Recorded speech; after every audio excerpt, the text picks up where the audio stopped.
ಹಾಗಾಗಿ ನಾವು ಈ ಮಾರಿಯಮ್ಮನ ದೇವಸ್ಥಾನದ ಬಗ್ಗೆ ಸ್ವಲ್ಪ ತಿಳ್ಕೊಂಡಿದ್ದಾಯ್ತು.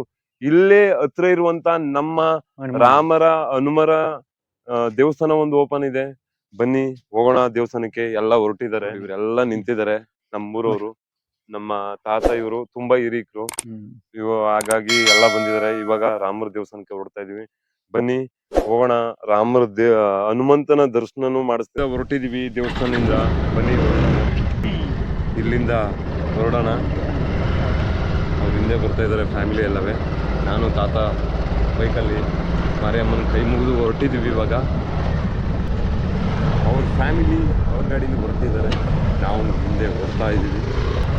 ನೋಡಿ ಹಳ್ಳಿಲಿ ಹೆಂಗೆಲ್ಲ ಇದ್ದಾರೆ. 4 ರೈಡೆಲ್ಲ ಮಾಡ್ಕೊಂಡು, ಯಾಕಂದರೆ ಇಲ್ಲಿ ಪೊಲೀಸ್ನವ್ರು ಇಲ್ಲ ಅನ್ನೋ ಭಯ, ಹಾಗಾಗಿ 4 ರೈಡೆಲ್ಲ ಮಾಡ್ಕೊಂಡು ಹೋಗ್ತಾ ಇದ್ದೀವಿ ದೇವಸ್ಥಾನದ ಹತ್ರ. ಎಲ್ಲ ಎಸ್ಟೇಟು ಸಿಕ್ಕಾಪಟ್ಟೆ ಸೋದ. ಎಸ್ಟೇಟಲ್ಲೇ ಹತ್ರ ಇರುವಂಥ ದೇವಸ್ಥಾನ. ಎಲ್ಲ ಗಾಡಿಲಿ ಬಂದು ನಿಲ್ಸ್ಕೊಂಡಿದ್ವಿ. ಇಲ್ಲಿ ನೋಡಿದ್ರೆ ಕಂಬಿ ಹಾಕ್ಬಿಟ್ಟಿದ್ದಾರೆ. ಹೆಂಗ್ ನಗ್ತಾ ಇದ್ದಾಳೆ ನಮ್ಮ ಪುಟ್ಟಿ. ವಾವ್, ಬ್ಯೂಟಿಫುಲ್ ಸ್ಮೈಲ್ ಅಂತಾನೆ ಹೇಳ್ಬೋದು ಅವ್ರು. ಬನ್ನಿ ಮುಂದೆ ಹೋಗೋಣ. ತಾತ ಅಲ್ಲಿ ದಾರಿ ಎಲ್ಲಾರ ಇದೆಯಾ ಅಂತ ನೋಡ್ತಾ ಇದ್ದಾರೆ. ಆಂಜನೇಯನ ದೇವಸ್ಥಾನ ಹತ್ರ ಇವಾಗ ಬಂದಿದೀವಿ. ನಮ್ಮ ಗಾಡಿಗಳನ್ನೆಲ್ಲ ಪಾರ್ಕ್ ಮಾಡಿ, ನೋಡಿ ಅಲ್ಲಿ ಕಾಣಿಸ್ತದೆ 2 ಗಾಡಿ ಪಾರ್ಕ್ ಮಾಡಿ. ಇಲ್ಲಿಂದ ನಾವು ಆಂಜನೇಯನ ದೇವಸ್ಥಾನದ ಹತ್ರ ಇವಾಗ ಬಂದಿದೀವಿ.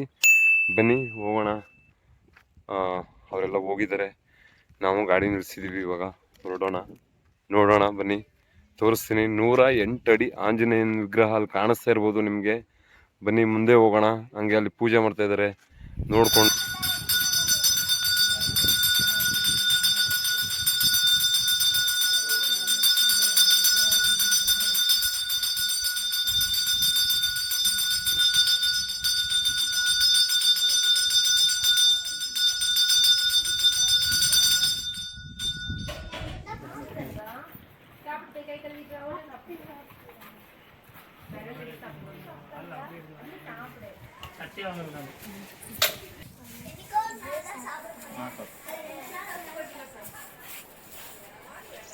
ಬನ್ನಿ ಹೋಗೋಣ. ನೋಡಿ ಎಲ್ಲ ಬಂದಿದ್ದಾರೆ, ನಾವು ಬಂದಿದ್ದೀವಿ ಇವತ್ತು ದೇವಸ್ಥಾನಕ್ಕೆ. ಬಂದು ನಾವು ಪೂಜೆ ಎಲ್ಲ ಮಾಡಿಸ್ಕೊಂಡು ಇಲ್ಲಿಂದ ಹೊರಡ್ತಾ ಇದ್ದೀವಿ. ಗಣೇಶನ ದೇವಸ್ಥಾನ. ನಾವು ಅಲ್ಲಿ ಪೂಜೆ ಎಲ್ಲ ಮುಗಿಸ್ಕೊಂಡು ಈಗ ಗಣೇಶನ ದೇವಸ್ಥಾನ ಹತ್ರ ಬಂದು ಕೈ ಮುಗಿದು ಇಲ್ಲೂ ದೇವ್ರನ್ನ ಬೇಡ್ಕೊಂಡು ನಮ್ಗೆಲ್ಲ ಒಳ್ಳೇದು ಮಾಡಪ್ಪ ಅಂತ ಕೇಳ್ಕೊಂಡು ಇಲ್ಲಿಂದ. ಕಾತ ವೀರಯ್ಯ ಅರ್ಜುನರ್ ಅಂತ ದೇವರು ನೋಡಿ ಇಲ್ಲಿ ಕಾಣಿಸಿರ್ಬೋದು. ನೋಡಿ ನಿಮಗೆ ಮೂರ್ತಿ ಎಷ್ಟು ಚೆನ್ನಾಗಿ ಮಾಡಿದ್ದಾರೆ ಅಂದರೆ ಸೂಪರ್, ತುಂಬಾನೇ ಚೆನ್ನಾಗಿದೆ. ಎಷ್ಟು ಕಲೆಗಾರರು ಆ ದೇವ್ರನ್ನ ಅಷ್ಟು ಚೆನ್ನಾಗಿ ಮಾಡಿದ್ದಾರೆ ಅಂದರೆ. ಹಿಂದೆ ಹೋಗೋಣ. ಹನುಮನ್ ವಿಗ್ರಹ ಹತ್ರ ಬನ್ನಿ. 101 ಅಡಿ ವಿಗ್ರಹ ಇದೆ ಹನುಮಂದು. ವಿಶಾಲವಾಗಿದೆ ನಮ್ಮ ದೇವಸ್ಥಾನಗಳು. ಅಷ್ಟು ವಿಶಾಲವಾಗಿ ಭಕ್ತಿಯಿಂದ ಬಂದು ಇಲ್ಲಿ ಬೇಡಿ ಆರಾಮಾಗಿ ಹೋಗ್ಬೋದು. ಒಂಥರ ಮನ್ಸ್ಗೂ ಕೂಡ ದೇವಸ್ಥಾನಗಳಿಗೆ ಬಂದ್ರೆ. ಬನ್ನಿ ಮುಂದೆ ಹೋಗೋಣ, ವಿಗ್ರಹ ನೋಡೋಣ, ಕೈ ಮುಗಿದು.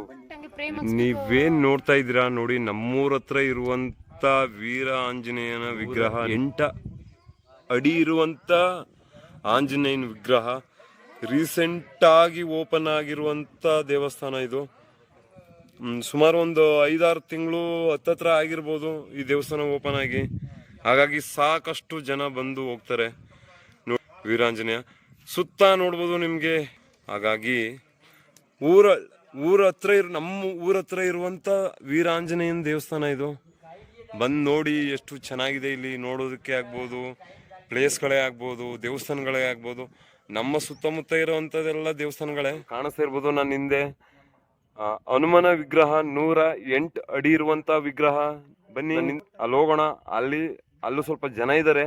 ಆ ದೇವ್ರ ಬಗ್ಗೆ ಯಾರಿಗಾರು ಗೊತ್ತಿದ್ರೆ ಕೇಳೋಣ. ಆ ವಿಗ್ರಹ ಆಗ್ಬೋದು, ಇದ್ರ ಬಗ್ಗೆ ಮಾಹಿತಿ ಏನಾದ್ರು ನಮ್ಗೆ ಸಿಗ್ಬೋದು. ಬನ್ನಿ ಕೇಳೋಣ. ಬೆಂಗಳೂರಲ್ಲಿ 10 ಎಕರೆ ಜಮೀನು ದೇವಸ್ಥಾನಕ್ಕೆ ಬಿಟ್ಟಿರೋದು. ಬೆಂಗಳೂರಿಂದ ಬಂದು ಇಲ್ಲಿ ಅಂಗನ ಹಾಕೊಂಡು ನಮ್ಮ ರಾಮರ ದೇವಸ್ಥಾನಕ್ಕೆ ಬಂದರು. ರಾಮನ ದೇವಸ್ಥಾನಕ್ಕೆ ಬಂದಾಗ ಅವರು ಹನುಮನ್ ದೇವಸ್ಥಾನ ಕಟ್ಟಬೇಕು ಇಲ್ಲಿ ನಾವು ಅಂತ ಹೇಳಿದ್ರು. ಹೇಳೋವರೆಗೆ ಏನಾಯ್ತಪ್ಪ ಅಂದರೆ ಹನುಮನ್ ದೇವಸ್ಥಾನದಲ್ಲಿ ಕಟ್ಟೋದಕ್ಕೆ ಇಲ್ಲಿ ಆಗೋದಿಲ್ಲ. ನಾನು ಹೋಗಿ ದೇವಸ್ಥಾನನ ನಾನು ಎಲ್ಲಿ ನೆಲೆಗೊಂಡ್ಬೇಕಾ ಆ ಜಾಗದಲ್ಲಿ ನೆಲೆಗೊಳ್ತೀನಿ ಅಂದ್ಬಿಟ್ಟು ಅವರು ಅಂಜನಾ ಹಾಕಿ ನೋಡಿದಾಗ ಈ ಜಾಗ ತೋರ್ತು.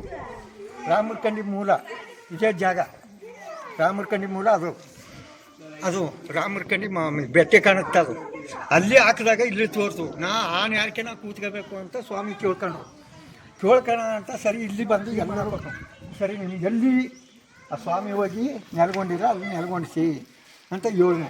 ಆಗ ಅಲ್ಲಿಂದ ಬಂದರು ಅವರು. ಬಂದಾಗ ಈ ಮೂಲಕ ಕರೆಕ್ಟಾಗಿ ರಾಮರ ದೇವಸ್ಥಾನ, ಮಾದೇಶ್ವರನ ದೇವಸ್ಥಾನ, ಶನಿ ಭಗವಾನ, ಇಲ್ಲಿ ಮಾರಿಯಮ್ಮ ಎಲ್ಲ ಜಾಗಕ್ಕೂ ಮೀರಿ ನಾನು ಇಲ್ಲಿ ಕೂತ್ಕೋಬೇಕು ಅಂತ ಜೋಳಿಗೆ ಬಂದು ಕೂತ್ಕೊಂಡ್ರು ಇವರು. ಆಗ ಇದು ಸ್ಟೆಚ್ ಇಟ್ಕೊಂಡಿದ್ರು. ಇಟ್ಕೊಂಡಲ್ಲಿ ಅವ್ರು ಏನು ಮಾಡೋದು ಎಲ್ಲ ಬಂದು ಇಲ್ಲಿ ಸೇರಿ ಈ ಜಾಗನ 2 ಎಕರೆನ ಮೂರ್ತಿ ಸಾರು ಬರ್ಕೊಟ್ರು. ಈ ದೇವಸ್ಥಾನಕ್ಕೆ ಅಂದ್ಬಿಟ್ಟು 2 ಎಕರೆ ಮೂರ್ತಿ ಸಾರು ಬರ್ಕೊಟ್ರು. ಬರ್ಕೊಟ್ಟಾಗ ನಾವು ಊರೆಲ್ಲ ಸೇರಿನು 4 ಊರು ಸೇರಿ ಇದೊಂದು ಇದಿತ್ತು, ಪೂಜೆ ಇತ್ತು. ಹಿಂದ್ಗಡೆ ಒಂದು ದೇವಸ್ಥಾನ ಕಟ್ಟಿದ್ವಿ. ಇದರಿಂದ ಹಿಂದ್ಗಡೆ ಈಗ ಅದ ನೋಡಿ ಅದು. ಆ ದೇವಸ್ಥಾನ ಕಟ್ಬಿಟ್ಟು ಆ ದೇವಸ್ಥಾನ ಸ್ಥಾಪನೆ ಮಾಡಿದ್ವು ಫಸ್ಟು ಸ್ಥಾಪನೆ ಮಾಡಿಬಿಟ್ಟು ಇದು ಶುರು ಮಾಡಿದ್ವು. ಈ ದೇವಸ್ಥಾನ ಶುರು ಮಾಡಬೇಕಾದ್ರೆ ಎಲ್ಲ MLAಗಳು ಸೇರಿ ಮಾಡಿದವರು. ಇದು ನಾವು ಸ್ವಲ್ಪ ದುಡ್ಡು ತಾನೇ ಹಾಕಿರೋದು ನಾವು ಊರವರು. ಈ ಸ್ಥಾಪನೆ ಮಾಡಿದಾಗ ಏನಾಯ್ತಪ್ಪ ಅಂತಂದರೆ ಎಲ್ಲ ಊರವರು ಸೇರಿ ಇಲ್ಲಿ ಭಾಳ ಜೋರಾಗಿ ಒಂದು ಕಾರ್ಯಕ್ರಮ ಇಟ್ಕೊಂಡು ಇಲ್ಲಿ ಮೂರ್ತಿ ಸರ್ ಬಂದು ಎಲ್ಲ ಒತ್ತವಸ್ಥಾನ ಮೂರ್ತಿ ಸರ್ ಕೊಟ್ಟರು. ನಮಗೆ ಇಲ್ಲಿ ಜಮೀನು ಕೊಟ್ಟವರು, ಇಲ್ಲಿ ಜಾಗ ಕೊಟ್ಟವರು ಎಲ್ಲ ಮೂರ್ತಿ ಸರ್ ಅದು. ಅವ್ರು ಕೊಟ್ಟ ಮೇಲೆ ಇಲ್ಲಿ ಒಂದು ಇದಿಟ್ಟು, ಒಂದು ಕಂಪ್ನಿ ಇದಿತ್ತು. ಎಲ್ಲ ಸೇರಿದಂಗೆ ಜನ ಸೇರಿದಾಗ ಏನಾಯ್ತಪ್ಪ ಅಂದರೆ ಇಲ್ಲಿ ಮಾಡಲೇಬೇಕು ಈ ಜಾಗದಲ್ಲಿ ಅಂತಂದಾಗ ಎಲ್ಲ ಒತ್ತುವಸ ಕೊಟ್ಟರು. ಒತ್ತುವಸ ಕೊಟ್ಟು ಈ ಸ್ವಾಮಿನ ಸ್ಥಾಪನೆ ಮಾಡ್ಬೇಕಾರೆ ಬೆಂಗಳೂರಿಂದ ಅವರು ತಡಿಕೊಂಬಂದದ್ದು ಇಲ್ಲಿ ತಡಿಕೊಂಬಂದು ಇದು ಮಾಡ್ಬೇಕಾದ್ರೆ ಸುಮಾರು ಅವರು ಬೇಕಾದಷ್ಟು ಕಷ್ಟ ಬಿದ್ದು ಮಾಡೋರು ಪಾಪ. ಇದು 2 ವರ್ಷದ ಕಾಲ ಆಯಿತು ಅಷ್ಟೇ ಇದು ಸ್ಥಾಪನೆ ಆಗಿ. ಅದು 40 ವರ್ಷದ ಕಾಲ 400 ವರ್ಷದ ಕಾಲ ಆಯಿತು ಸ್ಥಾಪನೆ ಆಗಿ. ಈ ಜಾಗ ಮಾಡಿದಾಗ ಇಲ್ಲಿ ಎಲ್ಲ ಮಾಡಿ ಓಪನ್ ಮಾಡಿದ್ಮೇಲೆ ಸುಮಾರು ಜನ ಬಂದು ಪೂಜೆ ಮಾಡಿಸ್ಕೊಂಡು ಹೋಯ್ತಾವ್ರ. ಶನಿ ಭಗವಾನ್ ಈ ಥರ ನಮಗೆ ಗೊತ್ತಿರಲಿಲ್ಲ. ಒಬ್ಬರು ಪೂಜಾರಿ ಬಂದರು ಇಲ್ಲಿಗೆ. ಅವ್ರನ್ನ ಕೇಳಿ ಇವ್ರ ಬಗೆ ಯಾಗಪ್ಪ ಅಂತ. ಇದು ಬಗೆ ಕೂತ್ಕೊಂಡು ಹೇಳಿದ್ರು ಅವರು. ನಾವು ಸೀತಾ ಕದ್ಕೋದ್ರಲ್ಲ, ಯಾರ ರಾವಣಾಸುರ ಕದ್ಕೋದ್ನಲ್ಲ. ಆಗ ಸೀತಾ ಕದ್ಕೋದಾಗ ಸ್ವಾಮಿನ ಬಂದು ಯಾರನ್ನ ರಾಮನ್ನ ಬಂದು ಇವರು ಸೇರಿದಾಗ, ಯಾರ ಹನುಮಂತ ಸೇರಿದಾಗ ಏನಾಯ್ತಪ್ಪ ಅಂದರೆ ಲಂಕಾಪಟ್ಟಣ ಆರ್ಬೇಕಾದ್ರೆ ಅವರು ಅಲ್ಲಿ ಲಂಕಾಪಟ್ಟಣದಲ್ಲಿ ಹೋಗಿ ಇದಾಕಾರ ಸೇತುವೆ ಮಾಡಾರ. ಆ ಸೇತುವೆ ಆರ್ಬೇಕಾರೆ ಇವರು ಸೀತೆ ನೋಡೋಕೆ ಹೋಗಿ ಅಲ್ಲಿಗೆ ಹೋಗಾರ ಆ ಜಾಗಕ್ಕೆ. ಆಗ ಅಲ್ಲೊಂದು ದೇವಸ್ಥಾನ ಆಗದ ನೀವು ಹೋಗಿರಲಿಲ್ಲ ರಾಮೇಶ್ವರ. ಆ ದೇವಸ್ಥಾನ ಅಲ್ಲಿ ಹೋಗಿ ನೋಡಿದ್ರಂತ ನಿಂತ್ಕೊಂಡು ಸೀತಮ್ಮನ ಕದ್ಕೊಂಡು ಹೋಗಿರೋ ಜಾಗದಲ್ಲೇ ಹೋದ್ರಂತವ್ರು. ಯಾವ್ದಾಯ್ತು ಪಾಲ್ಯ ಕಟ್ಕೊಂಡು ಹೋಗಿ ಸೀತಮ್ಮನಿಗೆ ಇವ್ರು ಮುದ್ರೆ ಕೊಟ್ಟಿದ್ರು. ಯಾರು ರಾಮರು ಅದನ್ನ ಅನುಮ್ರು ತಗೊಂಡೋಗಿ ಕೊಟ್ಟಿದ್ದು. ಅನುಮ್ರು ತಗೊಂಡೋಗಿ ರಾಮರು ಸೀತಮ್ಮನ ಕೊಟ್ಟರು. ಇದು ನಿನ್ನ ಗುರುತು ಕೊಟ್ಟಿರೋದು ರಾಮರು ನೋಡ್ಕಂತ. ಅವರು ನಂಬಲಿಲ್ಲ. ಯಾರು ನಂಬಲಿಲ್ಲ? ಸೀತಮ್ಮ ನಂಬಲಿಲ್ಲ. ಈ ಮುದ್ರೆ ತೋರ್ದಾಗೆ. ಕೊನೆಗೆ ನಾವು ದೇವಸ್ಥಾನದ ಬಗ್ಗೆ ಎಲ್ಲ ತಿಳ್ಕೊಂಡಿದ್ದಾಯ್ತು.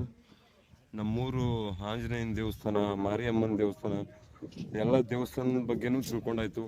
ಹಾಗಾಗಿ ಎಲ್ಲ ಪೂಜೆ ಮಾಡಿಸಿ ನಾವು ಇಲ್ಲಿಂದ ಹೊರಡೋ ಟೈಮ್ ಆಗಿದೆ. ಸೂರ್ಯನು ಸರಿಯಾಗಿ ಬಿಸಿಲು ಹೊಡಿತಾ ಇದ್ದಾನೆ. ಬನ್ನಿ ಹೋಗೋಣ. ಹಾಗಾಗಿ ಶ್ರೀರಾಮನ ಭಕ್ತನಾದ ಶ್ರೀ ಹನುಮನ ವಿಡಿಯೋನ ಫುಲ್ಲು ನೋಡಿದ್ದೀರಾ. ನಿಮಗೆ ಈ ವಿಡಿಯೋ ನಿಮಗೆ ಇಷ್ಟ ಆಗಿದ್ದಲ್ಲಿ ಲೈಕ್ ಮಾಡಿ, ಸಬ್ಸ್ಕ್ರೈಬ್ ಮಾಡಿ ಅಂತ ಕೇಳ್ಕೊತಾ ಈ ವಿಡಿಯೋನ ಇಲ್ಲಿಗೆ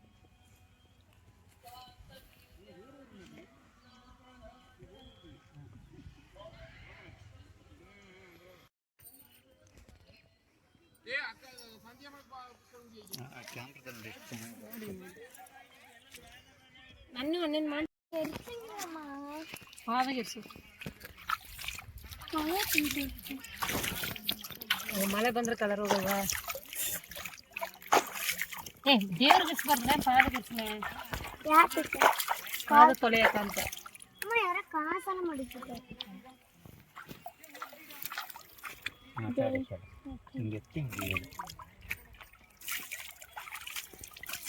ಗಿಡ ಇಟ್ಟಾರ, ಗಿಡ ಬಂದಿಲ್ಲ.